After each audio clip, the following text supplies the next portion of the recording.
नमस्कार दोस्तों। छोटी चर्चा ज्योतिष के ऊपर और आज के वातावरण के ऊपर।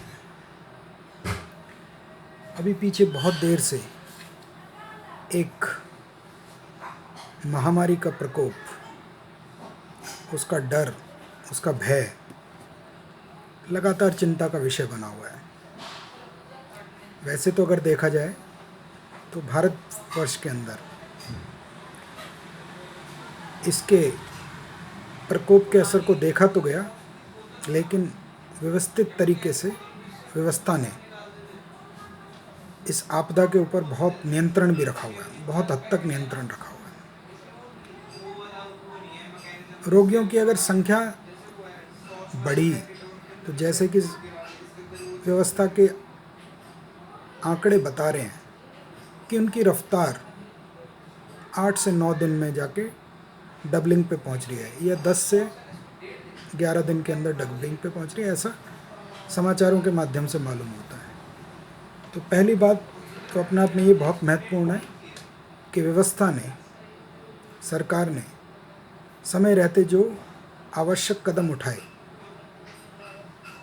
उसकी वजह से इसके ऊपर नियंत्रण काफ़ी है।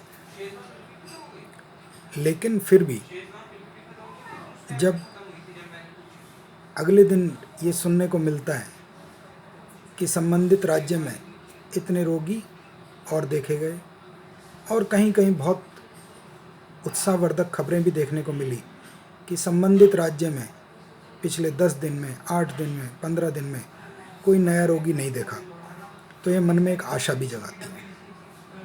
तो पहली बात तो इसके अंदर देश की चिकित्सा व्यवस्था, प्रशासन व्यवस्था और आप और हम सभी लोगों का सरकार व्यवस्था के ऊपर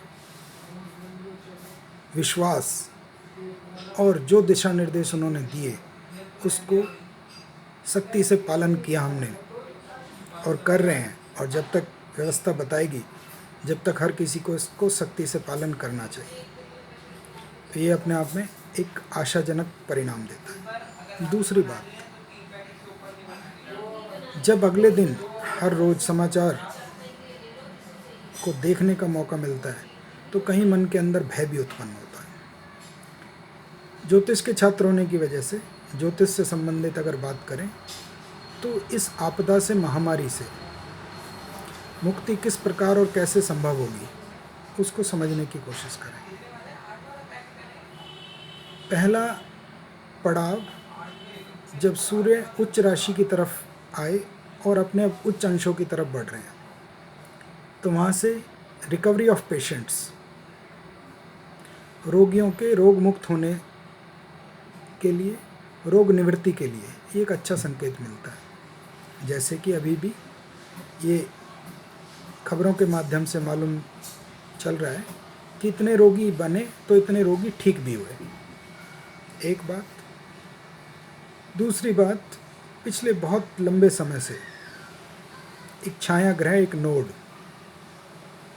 अपने एक तीक्ष्ण नक्षत्र के अंदर गोचर कर रहे हैं। कुदरती 22 तारीख को उसके 2 रूप देखे गए हैं, एक आम और एक ट्रू, अर्थात सच्चा।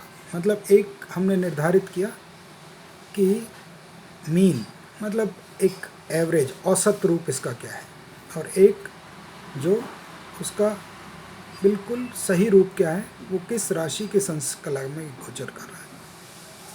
अपने आचार्यों से समझने को मिला कि ट्रू, अर्थात जो बिल्कुल एग्जैक्ट बताया गया है, उसी राहु का इस्तेमाल करना चाहिए। तो उसमें देखने को मिला 22 तारीख को राहु का, नोड का, छाया ग्रह का नक्षत्र परिवर्तन हो चुका है। अब एकदम से सवाल आएगा कि जब नक्षत्र परिवर्तन हो गया तो फिर महामारी में तेजी से गिरावट आ जानी चाहिए, अगले दिन ही सब कुछ हो जाना चाहिए। देखिए, बुजुर्ग लोग वो ये कहा करते थे कि कोई भी परेशानी हाथी की रफ्तार से आती है और चींटी की रफ्तार से जाती है। आने का तो उसका एक बड़ा रूप होता है, लेकिन जाने के लिए धीरे धीरे काफ़ी समय लग जाता है। एक सामान्य स्वास्थ्य समस्या में भी जब व्यक्ति ठीक होता है तो उसको ठीक होते होते और बिल्कुल अपने आप को पूर्ण रूप में स्वस्थ करते करते कई दिन लगते भी हैं। लेकिन अच्छी बात यह है कि जो समाचार के माध्यम से ज्ञात हुआ कि अब रिकवरी ऑफ पेशेंट्स काफ़ी तेज़ी से हो रही है। ये दो चीज़ों के बारे में बता रहा है, सूर्य का राशि परिवर्तन और अपने उच्च अंशों की तरफ बढ़ना, दूसरा राहु का नक्षत्र परिवर्तन,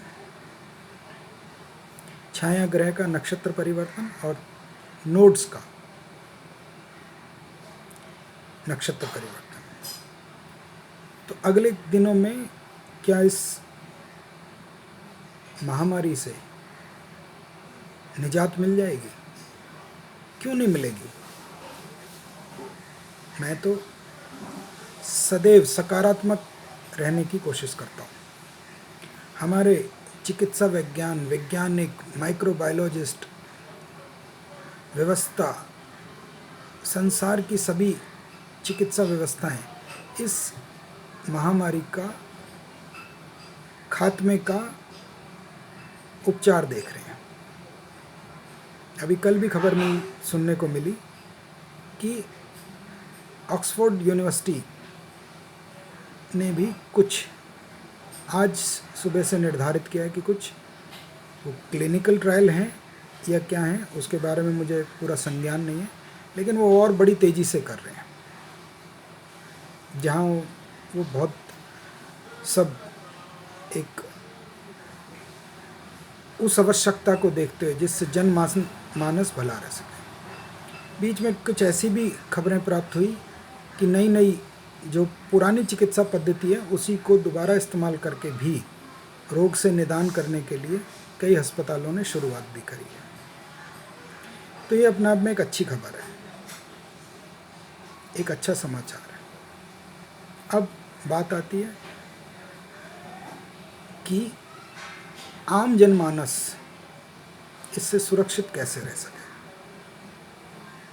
पहला नियम सरकार ने जो हमें निर्देश दिए, अपने घर में रहिए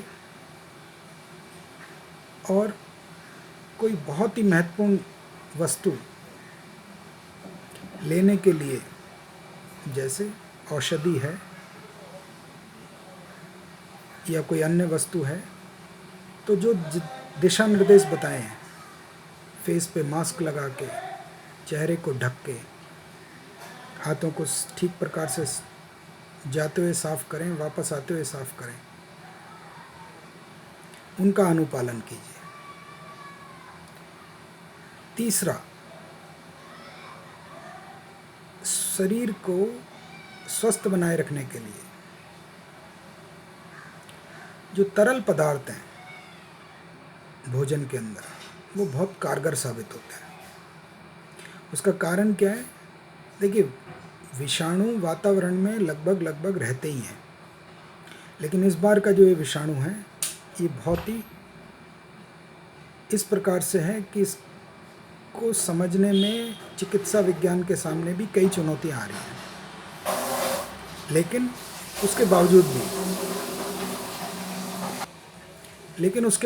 भी वो अपनी पूरी क्षमता, योग्यता, चाहे उसमें भारतवर्ष है, चाहे बाहर के देश हैं, पूरी क्षमता से लगे हुए हैं।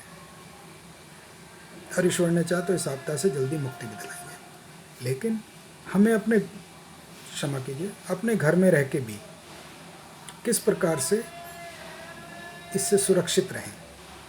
तो जैसे पहले ही बताया, साफ सफाई का विशेष ध्यान रखिए। कोई बहुत ही आवश्यक वस्तु की ज़रूरत पड़ती है तो जो दिशा निर्देश दिए उसके अनुसार आप पूरा अपने आप को सुरक्षित करके उसको लेने जा सकते हैं या जाना चाहिए व्यवस्था के अनुसार। तीसरा, इस समय पे जो लिक्विड डाइट है, जो तरल पदार्थों का भोजन है, वो अपने भोजन में शामिल रखिए। उसका कारण क्या है? जब शरीर के अंदर किसी भी प्रकार का संक्रमण या विषाणु पनपता है तो शरीर की प्रक्रिया उसको पानी के माध्यम से अर्थात अपशेष के माध्यम से शरीर से क्लीन भी करती है, साफ भी करती है। वैसे तो देखिए, जो चिकित्सा विज्ञान बता रहा है केवल उसी दिशा निर्देशों का पालन करना चाहिए, क्योंकि हमारा ये क्षेत्र नहीं है। लेकिन अपने घर में रहकर भी इस समय अगर आपका शरीर तरल पदार्थों को पचाने में सक्षम है और उनसे किसी प्रकार को आपको नुकसान नहीं है, तो तरल पदार्थों का इस्तेमाल ज़्यादा करना चाहिए।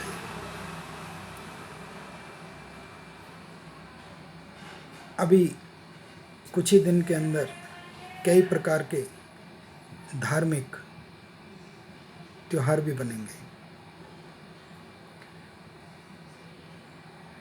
क्या करना चाहिए उसके लिए? घर में रह के ही ईश्वर का नमन करना चाहिए, ईश्वर का साधुवाद, धन्यवाद कि हमें सुरक्षित रखे, इस वसुधरा को सुरक्षित रखे, उसका ध्यान करना चाहिए। या जो व्यवस्था द्वारा दिशा निर्देश हैं उनका पालन करके भी अपने आप को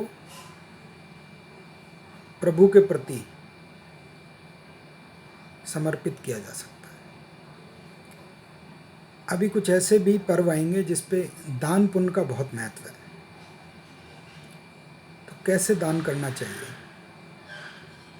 इस समय कोई भंडारे लगाना, लंगर लगाना संभव नहीं है व्यवस्था के नियमों के अनुसार। उसका सम्मान रखते हुए, उसका पालन करते हुए, कड़ाई से पालन करते हुए ऐसी किसी व्यवस्था के अंदर अपना दान, गुप्त दान भेज सकते हैं, जो लोगों को भोजन व्यवस्था, सफाई व्यवस्था के साथ मिलके काम कर रही है। इस समय भारत सरकार ने भी एक विशेष योगदान के लिए एक ट्रस्ट का,